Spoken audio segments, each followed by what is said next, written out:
Welcome to my channel.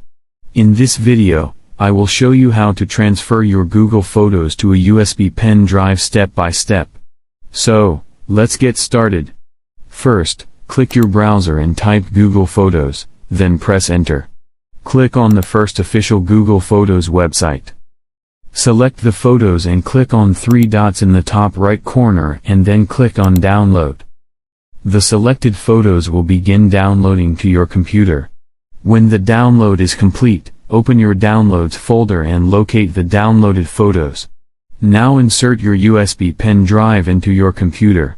Next, select the downloaded photos from the Downloads folder and simply drag and drop them into your USB pen drive folder. Wait for the file transfer to finish. Once the copying process is complete, your photos will be successfully saved to the USB pen drive. So that's it. If you like this video, then like, subscribe and press the bell icon for updates.